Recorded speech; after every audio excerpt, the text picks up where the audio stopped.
Now, I'm not completely familiar with all of Laken Riley's family's background, but it did say that I find it surprising that any family would love or welcome or want the amount of intrusion there has been into their personal grief, their personal situation with the loss of their daughter.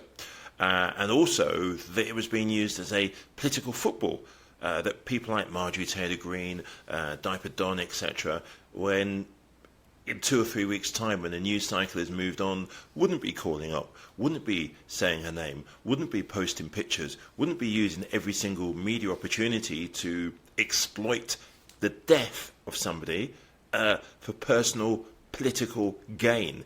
That's the nastiness there. That's not me making it up. That is there for everybody to see. And it's interesting because Laken's father has spoke today, and his words are, this is somebody who's lost a daughter. This is somebody you would expect, if you are a representative and you've been elected by the people to represent, you would have an iota of respect, not a shouting like a hyena moment, which is what Marjorie Taylor Greene has used it for. Just have a listen to Laken's father. Former President Trump meeting with Laken's mom and stepdad earlier this month, just days after this tense exchange at the State of the Union. Georgia Representative Marjorie Taylor Greene imploring President Biden to say Laken Riley's name. Lincoln Riley, an innocent young woman who was killed by an illegal. I feel like she's being used somewhat politically. How do you feel about that? It makes me angry. She was much better than that. She should be raised up for the person that she is. An angel on earth, her heartbroken father says, now gone far too soon. What gives you strength? Knowing that she's looking down on me, it has made me so much stronger.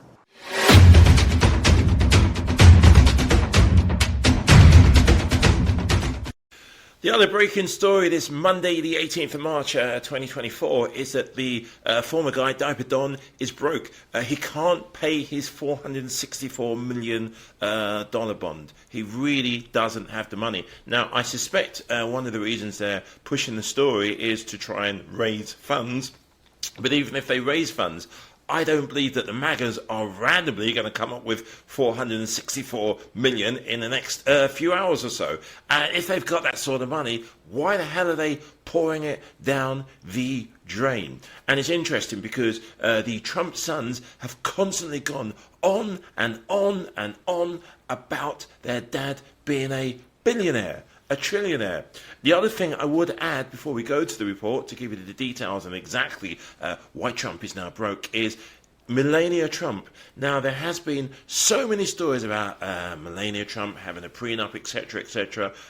She probably, this is my suspicions, just my suspicions, wouldn't want out at the moment because there's no money. And I wonder, with regard to Alina Yabba-Dabba-Doo, is she going to get paid? Whenever you look at her face, it doesn't look like a lawyer is about to receive a big bonus, bearing in mind she's lost a few cases. What are your thoughts? Did Trump lie?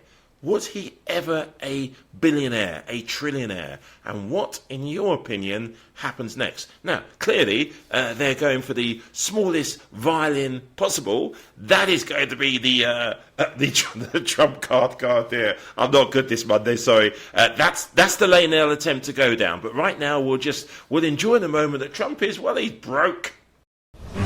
We're back with breaking news on one of Donald Trump's legal cases. Trump's lawyers say the former president has been unable to get a bond for the $464 million fraud judgment against him in that civil fraud case.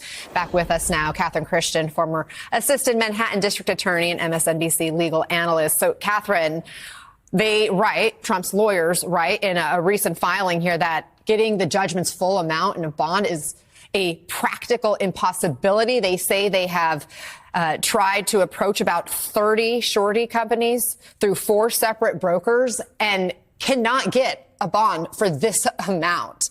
So what does that mean? That says he doesn't have the collateral, so a company is like, no, we're not going to do it.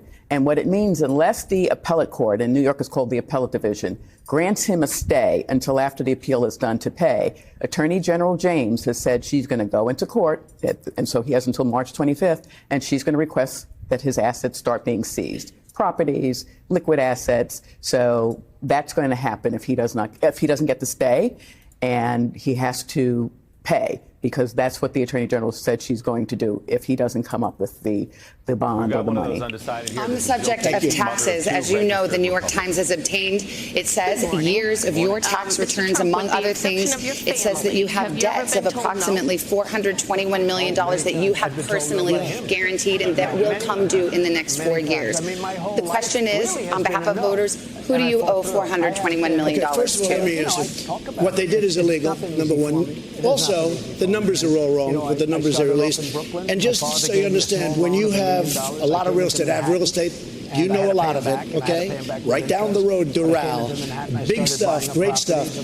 I'm very when I decided to run, I'm very under-levered, fortunately, but I'm very under-levered. I have a very, very small percentage of debt compared, in fact, some of it I did as favors to institutions that wanted to loan me money. $400 million compared to the assets that I have, all of these great properties all over the world, and frankly, the Bank of America building in San Francisco. I don't love what's happening to San Francisco. Do I hear you right? It sounds like you're saying $400 million isn't that much. Office buildings. But are you confirming that yes, you do owe some $400 million? What I'm saying is that it's a tiny percentage of my net worth, that sounds and like you'll yes. see that soon because we're doing things. You know, we've given, I think it's 108 or 112 pages of financial detail to elections, and you know we have to file it as the president, as any politician. You have to file. Nobody ever looks at that. When they do, they see how incredible the company is, but more importantly, they see where this debt is. No, I don't owe Russia money. I owe a very, very small, it's called mortgages. Yeah. People have a house, they put a mortgage. Any foreign bank, any foreign entity? Not that I know of, but I will probably, because it's so easy to solve, and if you'd like to do, I will let you know who I owe whatever small amount of money. I want to say two things. Number one, it's a very small amount of money. Number two, it's very straight. It's very, very straight. But it's a tiny percentage of the worth. Did you ever hear the expression under-levered? Yeah. I am extremely under-levered. Well, here's the thing. You could clear this up tonight by just releasing your tax returns yourself. I mean, that's what I understand. I think people are just wondering. As you know, you're I'm the under only. audit. It turned out that I am yes, under audit. But the They IRS actually, says excuse me. No, but you the accused IRS says that doesn't stop you from releasing. You accused me of not being under audit previously, and so did other people at NBC.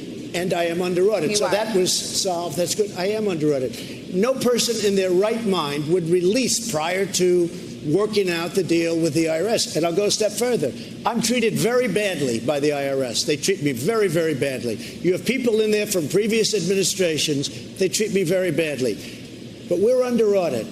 It's very routine in many ways, but we're under audit. They like to change the game, change the rules, do everything. You saw what they did with the Tea Party people. You saw what they did with the religious group. But to be clear, there is no law or rule that prohibits you from releasing your tax returns. Except common sense and intelligence and having lawyers that say, because I would love to release them, and as soon as we come to a conclusion, I will release them, and very gladly. But if you go to elections, and if you take a look, you'll see 112. I think it's 112. It talks about the income, which is rather massive. It talks about all of the properties. They have them listed. You can never learn more. But you know what happened? People went there. All the reporters went. There was like a feeding frenzy. This was originally when I filed it. And I file it every year. I update it every year. My son is here. They run the company. I don't run the company. It also says that you paid $750 in taxes in the year you were elected. Is that true or not? That's a statutory number. It's a statutory. But is that true? I think it's a filing number. You pay $750. It's a filing or a filing fee. Most people here probably pay more. No, I don't know. I can tell you this. If they have my tax returns, as you know, they have to go to jail. It's illegal. But their numbers were wrong. But let me tell you what else. I don't owe money to any of these sinister people. This has been going on for years now. Russia. It turned out to be a hoax. And it turned out to be that Hillary Clinton and the Democrats were dealing with Russia, not me. It's a whole hoax. So I would not mind at all saying who it is, but it's a very small. When you look at vast properties like I have, and they're big and they're beautiful and they're well located, when you look at that, the amount of money, $400 million, is a peanut. It's extremely underleveraged. It's time to play our all-new game show, Cognitive. And today's contestants, please welcome, slip those palms together for Miss Yabba Dabba Doo! All right, dramatic music, here we go. Your 3 questions on Cognitive are: name 2 of Donald Trump's ex-wives. Okay, we'll try an easier one for you. Name how many times Donald J. Trump has appeared in court in 2024. Nope, not having any luck. Okay, your final one for you. This is for you. How many days have you spent in the private quarters of Mar-a-Lago in 2024? No answer? Ooh.